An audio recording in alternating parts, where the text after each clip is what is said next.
সুপ্রিয় দর্শক, বাংলাদেশ টেলিভিশন চট্টগ্রাম কেন্দ্রের জনগণের জন্য তথ্য অনুষ্ঠানে আপনাদের স্বাগত জানাই। তথ্য আমাদের জীবনের অত্যন্ত গুরুত্বপূর্ণ একটি উপাদান।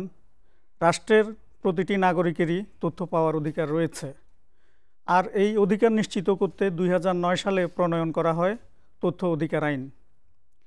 এই আইনের মাধ্যমে আমরা সরকারি প্রতিষ্ঠান, ক্ষেত্রবিশেষে স্বায়ত্তশাসিত এবং বেসরকারি প্রতিষ্ঠান থেকে নিয়ম মেনে আবেদন করে প্রয়োজনীয় তথ্যটি পেতে পারি। কিন্তু আমরা অনেকেই জানি না এই আইনটি কিভাবে ব্যবহার করব, কিভাবে আমাদের প্রয়োজনীয় তথ্যগুলো পাব। তো আজকে আমরা এই বিষয়গুলো নিয়ে আলোচনা করব। আমাদের স্টুডিওতে আছেন দুজন বিজ্ঞ আলোচক। আমার ডান দিকে আছেন জনাব জামাল উদ্দিন হাওলাদার, বার্তা সম্পাদক, দৈনিক কর্ণফুলী। আর বাম দিকে আছেন জনাব আহমেদ মুসা, স্টাফ রিপোর্টার, দৈনিক যুগান্তর। আমি প্রথমে জামাল উদ্দিন হাওলাদার আপনার কাছে আসব। তথ্য এবং তথ্য অধিকার বলতে আমরা আসলে কি বুঝি, একটু আপনি যদি আমাদেরকে সংক্ষেপে বলতেন। এই তথ্য অধিকারটা হলো যে আমার রাষ্ট্রের বিভিন্ন সংস্থাগুলো আছে, রাষ্ট্রের সাথে সম্পৃক্ত অনেকগুলো সংস্থা আছে, সবগুলো প্রতিষ্ঠানে যেসব সেবামূলক কর্মকাণ্ডগুলো আছে, এইসব সেবামূলক কর্মকাণ্ড জানার অধিকারটি তথ্য অধিকার আইন। নিশ্চয়ই প্রয়োজন থাকার কারণেই তথ্য অধিকার আইনটি করা হয়েছে। কি প্রয়োজনীয়তা আছে আপনি যদি একটু ব্যাখ্যা করে বলতেন আমাদের। আসলে আইনটা করা হয়েছিল 2008 সালে, এটা অর্ডিন্যান্স আকারে ছিল। পরবর্তী গভর্নমেন্ট আসার পর এই আইনটা আইন হিসাবে প্রণয়ন করা হয়, তথ্য অধিকার আইন। এই আইনের আসলে অনেক গুরুত্ব রয়েছে। এই তথ্য অধিকার আইন রাষ্ট্রের সাথে জনগণের একটা কানেক্টিভিটি, একটা কানেকশন সৃষ্টি করে। যেমন এই তথ্য অধিকার আইন থাকার ফলে এই রাষ্ট্রের সাথে জনগণের বিভিন্ন প্রতিষ্ঠানের সাথে জনগণের একটা স্টেক হোল্ডার একটা কানেক্টিভিটি, যোগাযোগ স্থাপন হয়। এই আইনের ফলে এই যে একটা জবাবদিহিতামূলক সমাজ ব্যবস্থা সৃষ্টি হয়। জনগণ আসলে সবচেয়ে বড় কথা হচ্ছে এই যে আইনটা আছে, এটা শতকরা 80% মানুষই জানেন না। যেমন বিভিন্ন সরকারি সংস্থা, সরকারি প্রতিষ্ঠান বিভিন্ন প্রকল্প প্রণয়ন করে। এখন দেখা যায় যে বিভিন্ন জায়গায় কোনো প্রকল্প চলমান আছে, ওই প্রকল্পে একটা তো ইনফরমেশন ছাড় থাকে।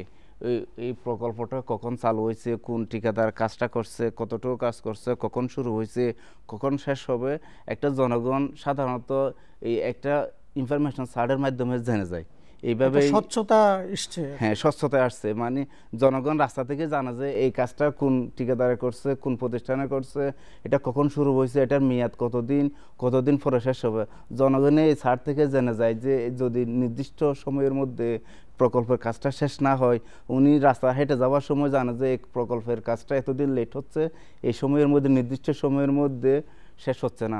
আবার ওইটা জানার পরে জনগণ যদি চায় যে এই প্রকল্পের কি পরিমাণ বাজেট ছিল, নির্দিষ্ট সময়ে কাজ শেষ না হতে এই প্রকল্পের বাজেট বাড়লো কি না, কত বাড়লো, এই জবাবদিহিতা চলে আসছে এই আইনের মাধ্যমে। আপনি আমাদেরকে কি বলবেন যে একজন নাগরিক একটি সরকারি অফিসে তথ্য পেতে হলে উনি কোন পদ্ধতিতে এগুবেন, কোন পদ্ধতিতে আবেদন করবেন, বা এই তথ্য অধিকার আইনের উল্লেখযোগ্য দিকগুলো কি কি?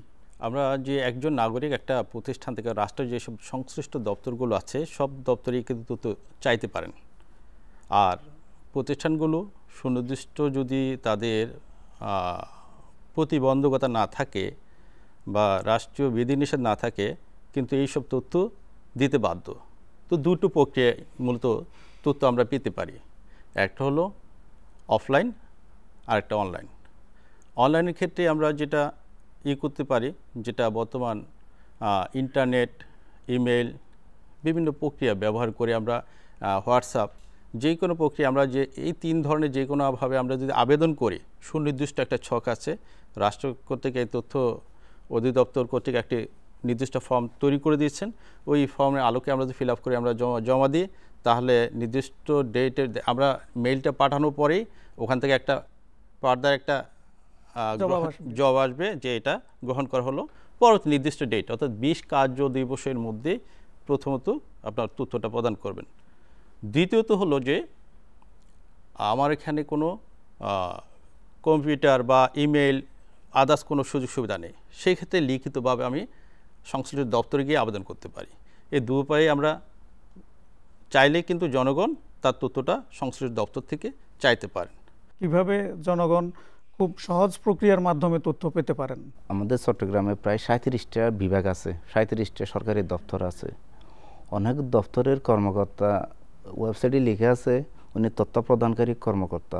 উনি জানেন না যে উনি সরকারি তথ্য প্রদানকারী কর্মকর্তা। ওনাকে ফোন করলে বলা হয়, ভাই আমি তো জানি না, আমি তো তথ্য প্রদানকারী কর্মকর্তা, আমি নতুন বদলে হয়ে আসছি।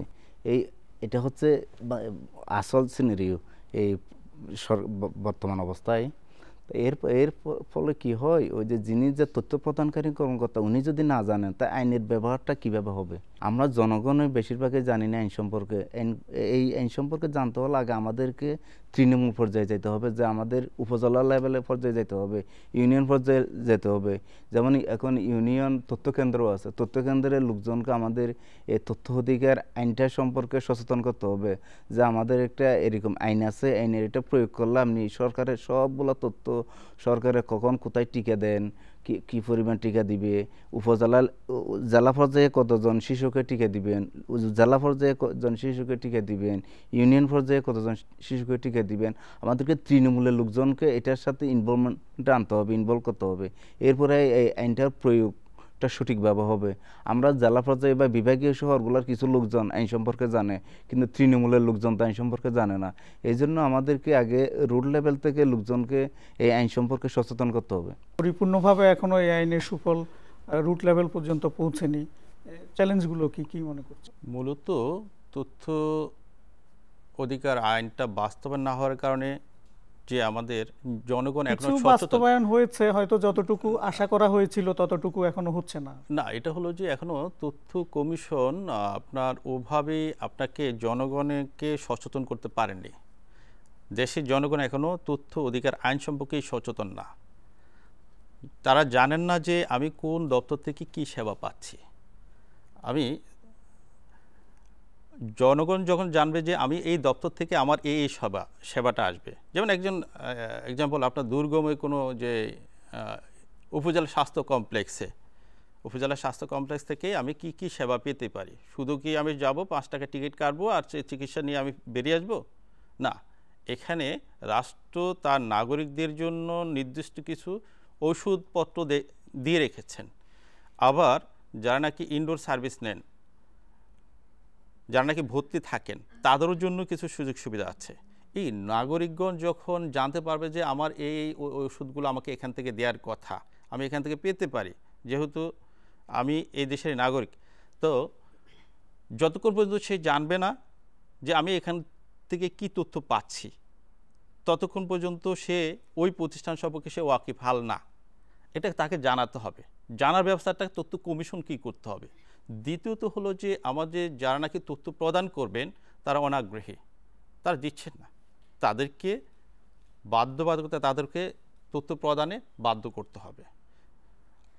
এছাড়া আমাদের দেখা যাচ্ছে যে তথ্য কমিশন বা তথ্য অধিকার আইন হয়েছে 2009 সালে, আজকে 2025 সাল, দীর্ঘ একটা সময় আমাদের অতিবাহিত হয়ে গেছে। আমরা যদি চাই যে সিটিজেন চার্টার, প্রতিটি যে আমার বললেন যে সিটিজেন চার্টারের কথা, প্রতিটি দপ্তরের সামনে তার কর্মকাণ্ড, তার কি কি সেবা প্রদান করা হয়, জনগণ কি কি সেবা পেতে পারে, সিটিজেন চার্টারের মধ্যে থাকবেন।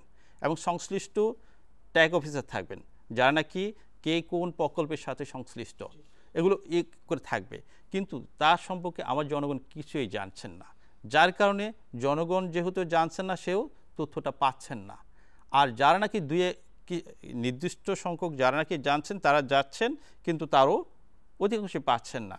তো এই আইনটি কি যুগোপযোগী করার প্রয়োজন আছে, নাকি যে আইনটুকু আছে এইটুকু বাস্তবায়ন যেন আরো ভালোভাবে হয় সেই দিকটা আমাদের দেখা উচিত? ধন্যবাদ। না, আইনটা এখনো আর সংশোধনের দরকার নেই। যেটা এক্সিস্টিং আছে এটার আরও যদি একটু আমরা যেন মানুষের কাছে নিয়ে যেতে পারি, এটার সদ্ব্যবহার হয়, কর্মকর্তাদের সংশ্লিষ্ট কর্মকর্তাদের প্রশিক্ষণের আওতায় আনা যায়।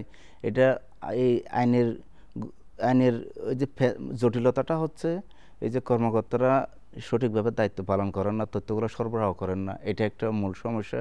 আর দ্বিতীয় কথা হচ্ছে ওই যে আইনের সূত্রিতা, এই যে কেন তারা দিতে অনীহা প্রকাশ করেন? ওই যে অনেক সময় এটা তো দেখা যায় এমন যে ওখানে কিছু গোপনীয় তথ্য নয়, গোপনীয় তথ্যের ক্ষেত্রে বলা আছে যে এই তথ্যগুলো চাওয়া যাবে না, হ্যাঁ। কিন্তু এর বাইরের তথ্যগুলো দিতে কেন তারা অনীহা না, প্রকাশ এই করে? যেগুলো যেসব তথ্য দেওয়া যাবে এই তথ্যের মধ্যে অনেক কিছু আছে, এই কারণে এই তথ্যগুলো দিতে চান না সংশ্লিষ্ট কর্মকর্তারা।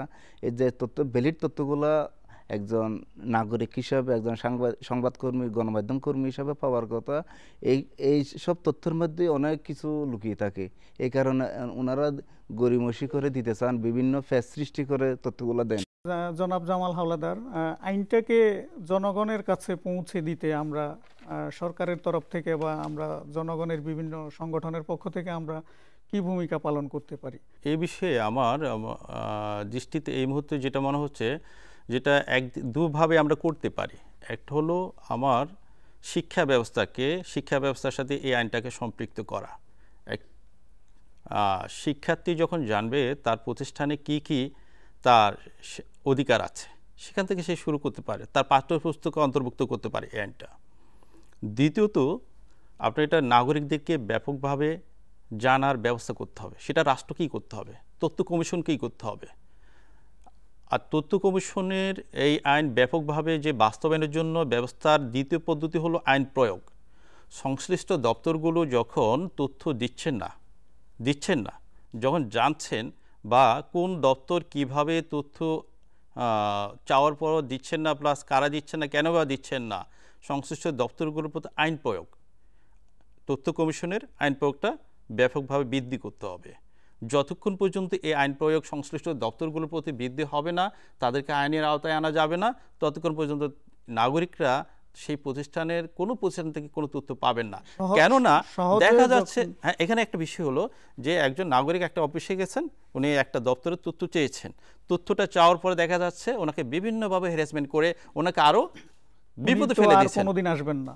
যেমন যেটা হলো সংবাদপত্রের ক্ষেত্রে আমি যেটা দেখতে পেলাম, কোনো জার্নালিস্ট আপনার সরাসরি তথ্য অধিকার আইনে আপনার তথ্য চেয়ে নিউজ করছে, এই ধরনের কোনো অত বেশি নেই, কিন্তু তথ্য চেয়ে কিন্তু হ্যারাসমেন্ট হয়েছেন শত শত প্রমাণ আছে। কেন? তারা দেখছে যে একটা তথ্য অধিকার ফর্মে যখন আবেদন করে একটা দপ্তরে জমা দিছে, দেওয়ার পরে সংশ্লিষ্ট যেই এটার সাথে যিনি নাকি অপরাধের সাথে জড়িত বা যার তথ্য দিলে মাত্র সমস্যায় পড়ে যাওয়ার সম্ভাবনা আছে, তাকে জানিয়ে দেওয়া হচ্ছে। সে বিভিন্নভাবে রাজনৈতিক বা অন্যান্য আদার সংস্থাকে ব্যবহার করে তার থেকে কি করে একটা নতুন একটা পদ্ধতি সৃষ্টি করে ফেলছে এরা। কী ধরনের? যিনি নাকি তথ্য চেয়েছেন তাকে ডেকে আনা হয়, অফিসে চা খেয়ে বসে বা এখানে সাইন করে দেন, আপনার তথ্য পেয়ে গেছেন, অথচ কোনো তথ্যই দেওয়া হয়নি তাকে। তথ্য না দিয়ে তার থেকে আমার চাহিত তথ্য আমি বুঝিয়ে পেয়েছি, লিখিত নিয়ে নাই, না হয় তাকে বিভিন্নভাবে হ্যারাসমেন্ট করছেন এবং বিপদে ফেলে দিচ্ছেন। চাই অবশ্যই এইসব হয়রানি মুক্ত হোক, হয়রানি বন্ধ করা হোক। জনাব আহমেদ মুসা, আইনে অবাধ তথ্য প্রবাহের কথা বলা হয়েছে। অবাধ তথ্য প্রবাহ যেমন আছে, তেমনি তথ্যের কিছু অপপ্রয়োগও আছে, অপতথ্য ছড়ানোর বিষয় আছে। আজকাল প্রায়ই দেখা যায় সামাজিক যোগাযোগ মাধ্যমে নানাভাবে অপতথ্য ছড়ানো হয়। তো এই বিষয়ে আপনার মতামতটা চাচ্ছি, কিভাবে আমরা অপতথ্য ছড়ানোটাকে প্রতিরোধ করতে পারি? এই পৃথিবীটা এখন এটা গ্লোবাল ভিলেজ, এখন এটা আমাদের মুঠোর মধ্যে নাই। এখন কোনটা মিস ইনফরমেশন, কোনটা ভুল তথ্য, কোনটা গুজব, এটার জন্য আমাদেরকে আগে সচেতন হতে হবে। কোনটা মেইন স্ট্রিম মিডিয়ায় যেটা আসছে, আর সমাজের যোগাযোগ মাধ্যম ইউটিউব, ফেসবুক, তারপর ওই যে টিকটক, এইসব ইয়েতে সোশ্যাল মিডিয়াগুলোতে সঠিক তথ্য চেয়ে মিথ্যা তথ্য বেশি ছড়ায়। এই মিথ্যা তথ্য ছড়ানোর ফলে মানুষ আসল কোনটা নকল কোনটা এখন বোঝা বড় দায়। এই জন্য আমাদেরকে আগে সচেতন হতে হবে। মিথ্যা তথ্য, কোনো একটা প্রতিষ্ঠান সম্পর্কে মিথ্যা তথ্য যদি সোশ্যাল মিডিয়ায় যায়, সাথে সাথে ওই কর্তৃপক্ষের উচিত আসল তথ্যটা মেইন স্ট্রিম মিডিয়া বা ওনাদের সরকারি যে সংস্থা রয়েছে, সংস্থাগুলো রয়েছে, ওই তাদের মাধ্যমে আসল তথ্যটা জনগণকে জানিয়ে দেওয়া, যাতে মানুষ বিভ্রান্ত না হয়। অর্থাৎ আমাদের সচেতন থাকতে হবে, সরকারকে সচেতন থাকতে হবে। অপতথ্য ছড়ানোর সাথে সাথে মূল তথ্য, আসল তথ্য, সঠিক তথ্য, প্রকৃত তথ্যটা যেন মানুষ পায়, এই ব্যাপারে আমাদেরকে সবসময় সচেতন থাকতে হবে। আর সব অপতথ্য এই মিস ইনফরমেশন যেন মানুষকে এফেক্ট করতে না পারে। এই সামনে আসছে জাতীয় ইলেকশন, এই সময় তো গুজবের মহাসরাসরি সৃষ্টি হবে যে কোনটা অপতথ্য কোনটা গুজব, এটা মানুষ বুঝে ওঠার আগেই ম্যাসাকার হয়ে যাবে দেশ। এই জন্য আমাদেরকে সবসময় চোখ কান খোলা রেখে মিনিস্ট্রিম মিডিয়া ছাড়া অন্য কোনো মিডিয়ার নিউজ বা তথ্য অপতথ্য বিশ্বাস করা যাবে না। জনগণের মাথায় আমাদেরকে এটা ঢুকে দিতে হবে যে সব তথ্য বিশ্বাস করা যাবে না। জনাব জামাল হাওলাদার, একই বিষয়ে আপনার কাছ থেকেও জানতে চাই, কিভাবে আগামী নির্বাচন যেন অবাধ ও সুষ্ঠুভাবে হয়, কাদা ছোঁড়াছুড়ি যেন নির্বাচনের আগে না হয়, প্রার্থীরা একে অপরকে ঘায়েল করার জন্য বা প্রার্থীর সমর্থকরাও একে অপরকে ঘায়েল করার জন্য নানান পথ অবলম্বন করছেন, সামাজিক যোগাযোগ মাধ্যম ব্যবহার করছেন, বেশিরভাগই অনেক ক্ষেত্রেই মিথ্যা তথ্য আমরা দেখতে পাই। এগুলো প্রতিরোধ করা কিভাবে সম্ভব? আমাদেরকে প্রথমত সচেতন হতে হবে। সচেতনতার পাশাপাশি যে কি তথ্য পেলাম, নাগরিকদেরকে সচেতন হতে হবে যে আমার এই তথ্যের উৎপত্তি কোথায়, আগে সেটা ফাইন্ড আউট করতে হবে। আমি এটা শেয়ার করব কিনা, এই শেয়ার করার কারণে আমার প্রতিপক্ষ বা আমার সামাজিক কোনো অবক্ষয় হচ্ছে কিনা, কোন একটা ঠিক কিনা আগে ওটা যাচাই করে নিতে হবে। আমি আমার এই অপতথ্য একটা জাস্ট আমি একটা তথ্য পেলাম, সাথে সাথে আমার ফেসবুক বা অন্য সামাজিক যোগাযোগ মাধ্যম বা বিভিন্নভাবে আমি শেয়ার করে দিলাম। দেওয়ার ফলে কি হলো, বিশাল একটা জনগোষ্ঠীর মধ্যে একটা ভুল তথ্য ছড়িয়ে পড়লো, একটা দেখা যাচ্ছে সামাজিকভাবে একটা মেচাকার হয়ে যেতে পারে। সেক্ষেত্রে তথ্য শেয়ার করার ক্ষেত্রে আমাকে খুবই সচেতন হতে হবে। আগে তথ্যটার উৎপত্তিস্থল আমাকে আগে নির্ণয় করতে হবে এবং এটা সঠিক কিনা।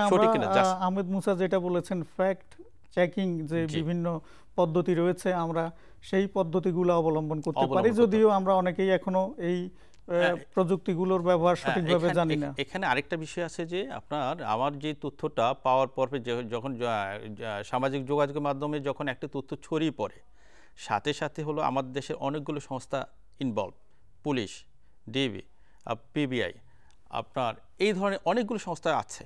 এর সাথে আপনার তথ্য মন্ত্রণালয় আছে। আপনার সংশ্লিষ্ট দপ্তরগুলো ইউটিউব বা ফেসবুক বা অন্যান্য আদার্স যে মাধ্যমগুলো আছে, কোনো একটা অপতথ্য ছড়িয়ে পড়ার সাথে সাথে সেটাকে আগে ফার্স্ট রিমুভ করতে হবে। রিমুভ করে দেন আমাকে এটা সঠিক কোনো যদি থেকে থাকে সেটা দ্বিতীয়বার আমাকে প্রচারের ব্যবস্থা করতে হবে। জনাব আহমেদ মুসা, আবারও নির্বাচনের বিষয়ে আসি। নির্বাচনে প্রচারণা একটা বড় বিষয়, এটাও এক ধরনের তথ্য। ভোটাররা তথ্য পান প্রার্থীদের কাছ থেকে, অথবা প্রার্থীরাও ভোটারদের কাছ থেকে নানান রকম তথ্য নিয়ে থাকেন। এই প্রচারণাটা যেন সহজ হয়, নিরুপদ্রব হয়, জনগণের যেন প্রচারণায় কোনো ধরনের অসুবিধা না হয়, এই কিভাবে হতে পারে এরকম প্রচারণাটা? আপনি কি ধরনের প্রচারণা চান আগামী নির্বাচনে? উন্নত দেশগুলোতে আমাদের মতো পোস্টারের প্রচারণা নাই, মোটরসাইকেল শোভাযাত্রা নাই, মোটর গাড়ির শোভাযাত্রা নাই। এরা ফেসবুক ভিত্তিক বা সোশ্যাল মিডিয়াতে, মূলস্ট্রিম মিডিয়াগুলোতে প্রচারণা করে। আমাদের এখানে পোস্টার লাগানো নিয়ে মারামারি, কয়েকজন দুনিয়া থেকে চলে যান। আর মোটর বাইকের অত্যাচারে মানুষ রাস্তাঘাট যানজট। সংক্ষেপে জামাল হাওলাদার, আপনি যদি বলতেন এই বিষয়টা, কি ধরনের প্রচারণা হলে আমরা একটা নিরুপদ্রব প্রচারণা পেতে পারি? বর্তমান নির্বাচন কমিশন নির্বাচন পূর্ব মধ্যে বেশ কিছু উদ্যোগ নিয়েছে যে কি ধরনের পোস্টার কেমন হবে, সাইজ কতটুকু হবে, কালার কি হবে, পাশাপাশি এগুলো কি ধরনের কোথায় সাঁটানো যাবে। যে এমনি আগের থেকে আমাদের দেশে একটা ব্যবস্থা ছিল, নির্বাচন ব্যবস্থা, যেহেতু যে কোনো দেয়ালে বা কোথাও বিভিন্ন ধরনের কোনো দেয়ালে আপনার পোস্টার সাঁটানো যাবে না, প্রচার মাধ্যমগুলো। এর পাশাপাশি আছে আপনার যে যেটা অনলাইন মাধ্যম, এখন ওখানে কী ধরনের আমার প্রচারটা হবে। এই নির্বাচনের পূর্ব মুহূর্তে যেটা হলো যে উপদ্রব বলতে আপনি যেটা বললেন যে এই যে প্রচার করা, যেটা মাইকিং বা বিভিন্ন ধরনের যেটা মহড়া যে ইয়েগুলো আছে, কখন থেকে কখন পর্যন্ত তারা প্রচার করতে পারবে, মাইকিং করতে পারবে কতক্ষণ পর্যন্ত, নিশ্চয়ই একটা নীতিমালা আছে। এর পাশাপাশি দেখা যাচ্ছে আপনি এই নীতিমালাটা শুধু থাকলে হবে না, এটা প্রয়োগের ব্যবস্থা করতে হবে। যতক্ষণ পর্যন্ত আপনার আইনের প্রয়োগ না হবে। ধন্যবাদ, আমাদেরকে শেষ করতে হবে। ধন্যবাদ জনাব আহমেদ মুসা এবং জনাব জামাল উদ্দিন হাওলাদার, আপনাদের দুজনকে কষ্ট করে স্টুডিওতে আসার জন্য। সুপ্রিয় দর্শক, এতক্ষণ আমরা তথ্য অধিকার আইনের খুঁটিনাটি বিভিন্ন বিষয় নিয়ে আলোচনা করলাম।